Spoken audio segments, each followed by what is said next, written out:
libertad, Castillo, libertad, Castillo, libertad, Castillo, libertad. Ahí nomás, espere. En la audiencia, cuéntanos. Espérate, Mauricio. Sí, espérate. Okay. Bien, ustedes habrán visto, escuchado que el debate entre lo que sostiene el Congreso de la República, deslegitimado como está, y el abogado de don Pedro Castillo Terrones, ha sido pues un debate, si quieren, esperado. Hay mucha expectativa, con el optimismo que me caracteriza en todos los procesos en que intervengo. Veo que la justicia constitucional amparará nuestra demanda por violación al debido proceso y violación al derecho constitucional de defensa, y en consecuencia declarará nula la vacancia. Así que al no haber vacancia, no hay un vacado, y don Pedro Castillo Terrones recupera su calidad de presidente constitucional de la República, ungido por 9 millones de votos de peruanos el 6 de junio del año 2021, y que una caterva de congresistas de mala ley, de mala laya, como el presidente del Congreso y Moyano, porque ellos son los dos que propusieron la vacancia, a pesar que la Constitución de la República, a pesar que el reglamento del Congreso y ninguna ley del Perú permite que la Junta Directiva pida la vacancia de un presidente de la República en funciones. Tiene que infligirse una vacancia de acuerdo a la Constitución, de acuerdo a la ley, de acuerdo al reglamento, y no de acuerdo al sino de José William Zapata, menos de Marta Moyano. Señor, se tiene que aplicar el derecho parlamentario para declarar una vacancia, y el derecho parlamentario se encuentra regulado en forma expresa, apodíctica, diáfana en el reglamento del Congreso, y el reglamento del Congreso establece en el artículo 89A un procedimiento para declarar la vacancia, un procedimiento. Acá no se siguió ninguno, no hubo moción de vacancia escrita firmada por 26 congresistas, no hubo el inventario de los hechos que se imputen al que iban a vacar, no hubo documento acreditativo de esos hechos, no hubo citación al que iban a vacar, no hubo citación a la defensa con esa moción, y no hubo el documento. Pues les digo que es fundamental, porque ese documento se da cuenta al Pleno del Congreso, y es el Pleno, no la Junta Directiva mencionada. El Pleno del Congreso es el que debate el contenido de la moción. ¿Pero qué contenido si nunca se planteó una moción de vacancia? Entonces es el Pleno el que estaba obligado a debatir. ¿Para qué? Para admitir o no una moción de orden del día de vacancia. ¿Cómo va a debatir, cómo va a admitir o no si no había el documento inicial de vacancia? Es como si una sentencia de un juez se condenara a alguien sin que haya la denuncia, sin que haya la demanda. Eso ha sido en este caso, porque esa Junta Directiva, esa deslegitimada, es la que presentó un proyecto de sentencia, un proyecto de resolución congresal, es decir, un proyecto de sanción al presidente. Y ese proyecto, sin debate alguno, fue votado el 7 de diciembre a la 1:59 de la tarde, y solo obtuvo 101 votos en forma antirreglamentaria, porque el inciso C del artículo 89A del reglamento del Congreso exige, ordena, manda que cuando hay una vacancia expresa, antelada, anticipada antes del tercer día, y aquí fui a las 2 horas de los hechos, se necesita el acuerdo de 4/5 partes del número legal de congresistas. 4/5 partes significa 104 votos. 104 votos, no solo para señalar fecha anticipada antes del tercer día, no solo para ordenar el debate, que nunca hubo un debate, y para la votación final. Esa votación final tuvo que ser con 104 votos, en cuyo caso sí habría siquiera la resolución final, pero una resolución final no puede existir sacada de la manga como un conejito de la prestidigitación, sin que haya la moción admisión a trámite y sin que haya el debate correspondiente. Ya ustedes lo sabrán que ese día 7 de diciembre no hubo debate alguno. Ninguno de los 130 congresistas abrió la boca. Por eso es que esta justicia constitucional debe amparar la demanda y, como acto seguido, debe dar cuenta del contenido penal de la conducta ilícita de estos 101 congresistas. En mi concepto, deben ser investigados inmediatamente en forma preliminar, debe pedirse detención preliminar de estos 101 y deben venir los 101 accesitarios, es decir, nuevos congresistas con nuevas caras y no con el cieno que tienen aquellos que hacen una sentencia, una vacancia no arreglada a derecho, infringiendo la Constitución, infringiendo el reglamento y todas las leyes que se refieren a las conductas subsiguientes que han habido en este caso. Me refiero, por ejemplo, a la detención policial sin mandato de juez, detención policial de un presidente de la República en funciones, porque la detención Marca Colchado fue ese día 7 de diciembre a la 1:42 de la tarde. 1:42 de la tarde, todavía no ha habido ni siquiera la votación del Congreso. Entonces, ¿cómo es que detiene la policía con metralleta en mano? Por orden superior. Señor, para que un policía detenga a alguien que lo sorprende en flagrante delito, necesita en efecto que ese policía que detiene, que lo aprehende, tiene que haber visto la consumación de la flagrancia, tiene que haberle constado, tiene que haberlo descubierto al sujeto activo del ilícito en el momento de la realización, de la consumación. Si Harvey Colchado está diciendo que lo detuvo por orden superior, está confesando en su ignorancia y en su cieno que él nunca vio la flagrancia y nunca la pudo haber visto porque la lectura del mensaje, que no es delito alguno, fue dentro del Palacio. En cambio, Pedro Castillo fue detenido en la avenida Wilson, en la esquina con la avenida España, y luego delictivamente fue transportado al seno de la prefectura.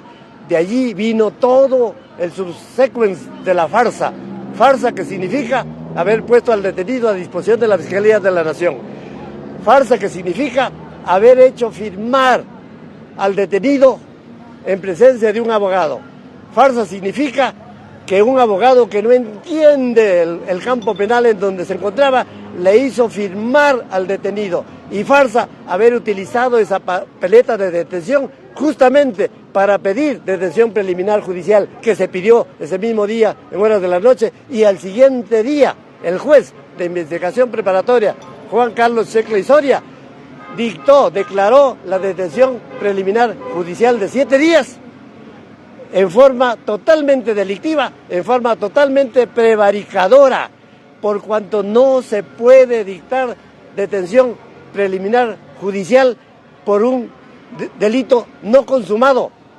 Y no es mi pequeña interpretación. Señor, quien hace uso de un medio absolutamente inidóneo para producir un resultado imposible, no comete delito.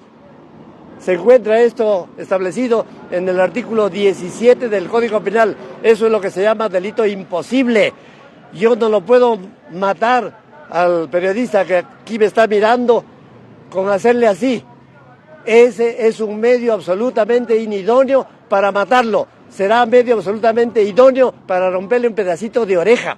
Igual yo no puedo matar a todos los periodistas que me están rodeando con solo desearles la muerte. No, señor. Mi deseo no es punible, mi imaginación no es punible. Desde el derecho romano, las ideas no delinquen, y lo dice la propia Constitución Política del Perú. No hay delito de opinión. En efecto, en esa lectura del mensaje solo hay ese hecho, lectura del mensaje, pero con un mensaje no se alza en armas. Nadie se alzó en armas con el mensaje, por lo tanto no hay delito de rebelión. Y lo dice la Constitución Política en su artículo 45, que para que haya delito de rebelión tiene que haberse perpetrado, consumado la disolución del Congreso. Lean por favor el artículo 45 en su última línea de la primera parte, que dice hacerlo, la disolución, hacerlo, realizarlo, ejecutarlo, es decir, disolverlo, es delito de rebelión. y en este caso no hubo ningún delito de rebelión. Por eso es que esa detención en flagrancia absolutamente inconstitucional, delictiva, abusiva, arbitraria, sobre todo con una metralleta apuntando.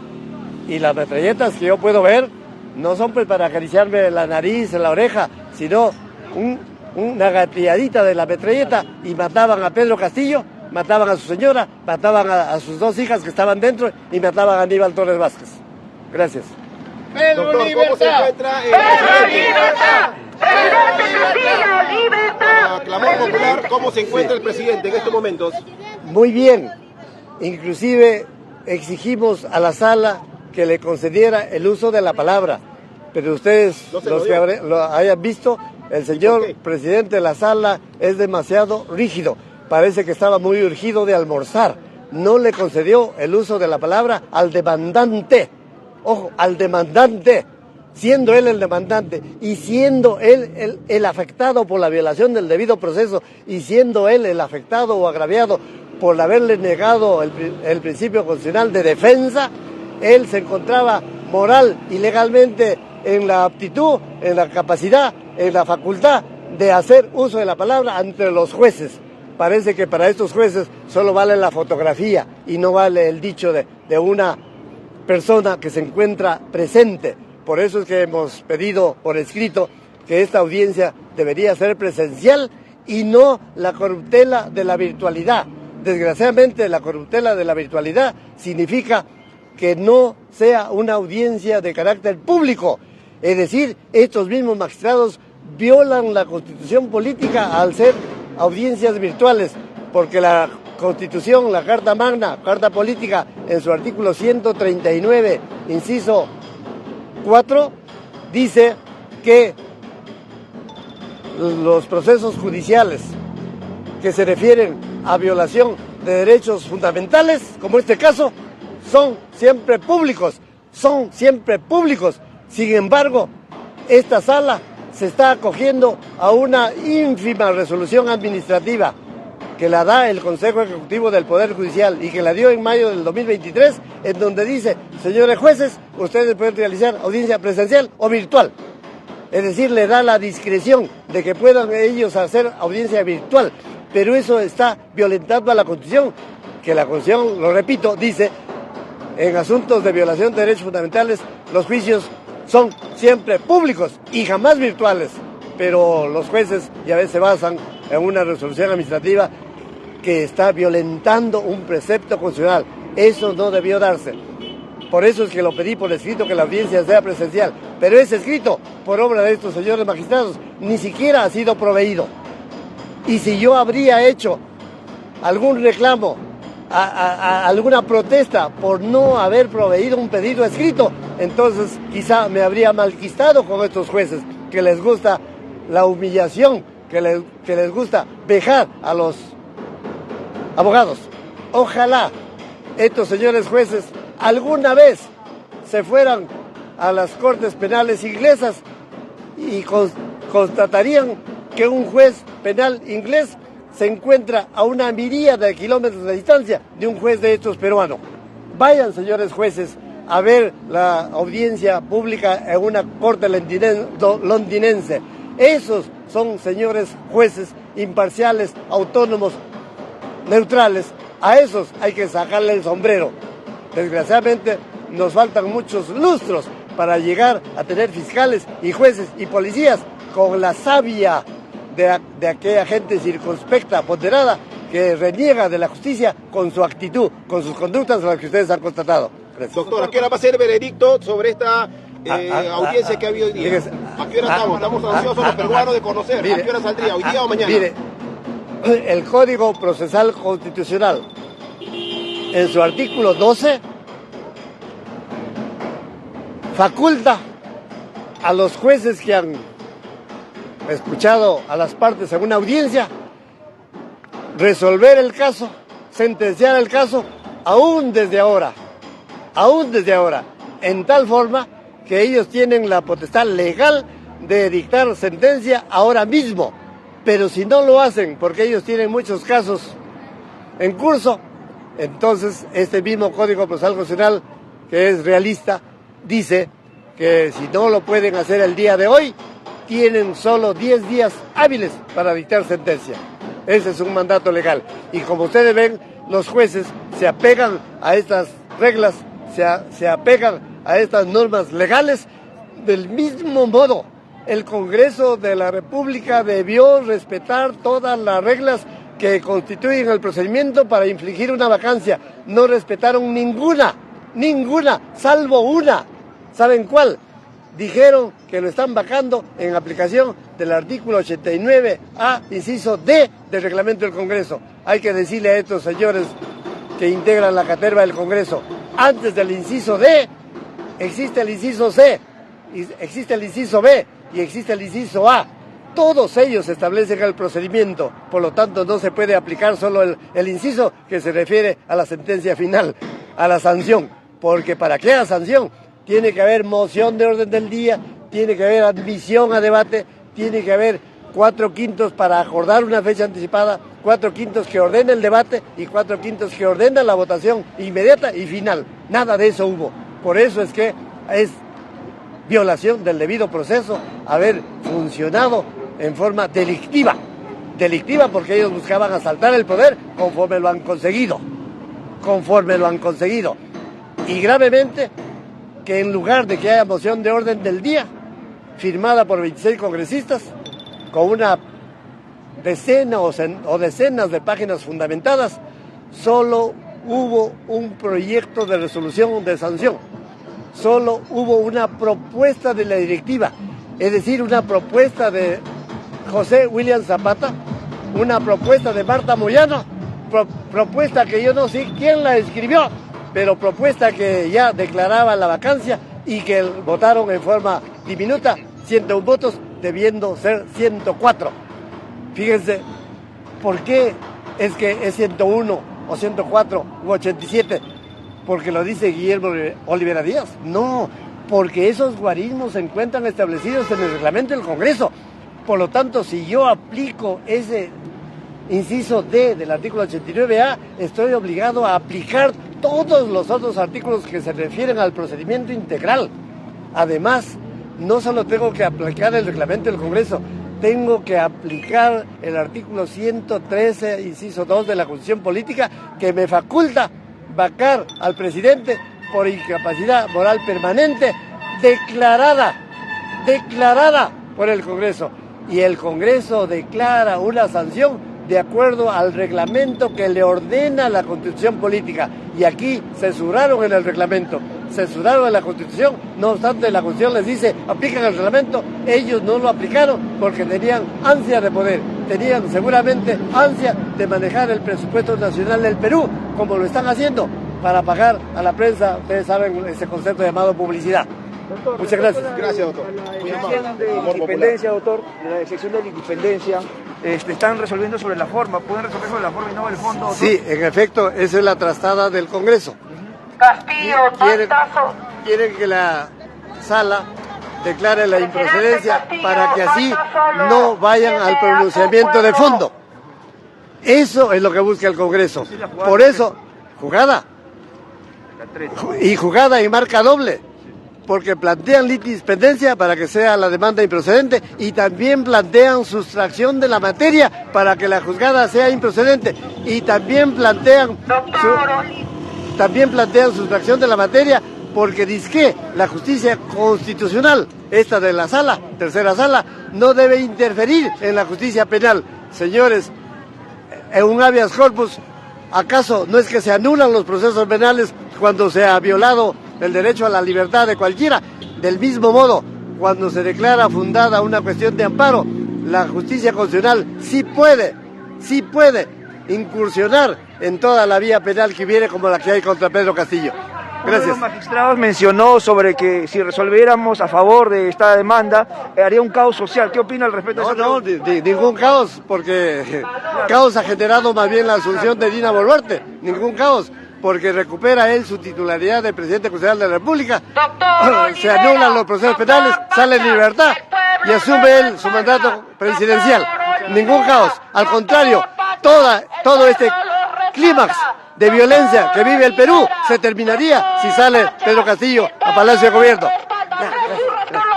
Muchas gracias, doctor. Muy bien, han sido las declaraciones del doctor Olivera Díaz, que se ha hecho presente el día de hoy a esta audiencia pública. Y nosotros estamos aquí transmitiendo